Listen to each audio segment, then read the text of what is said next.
Да, меня зовут Светлана. В компании тоже с июня месяца, не так давно, но не так мало.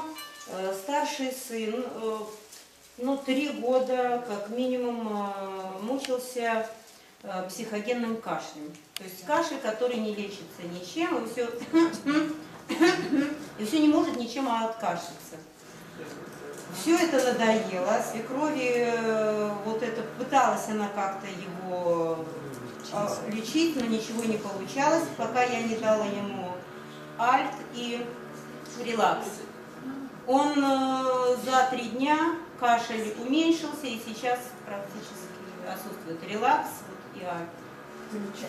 Все, говорю, 3 года не могли ничем унять, причем он постоянно этот кашель. А тут за 3 дня прошел. Спасибо. Здоровья.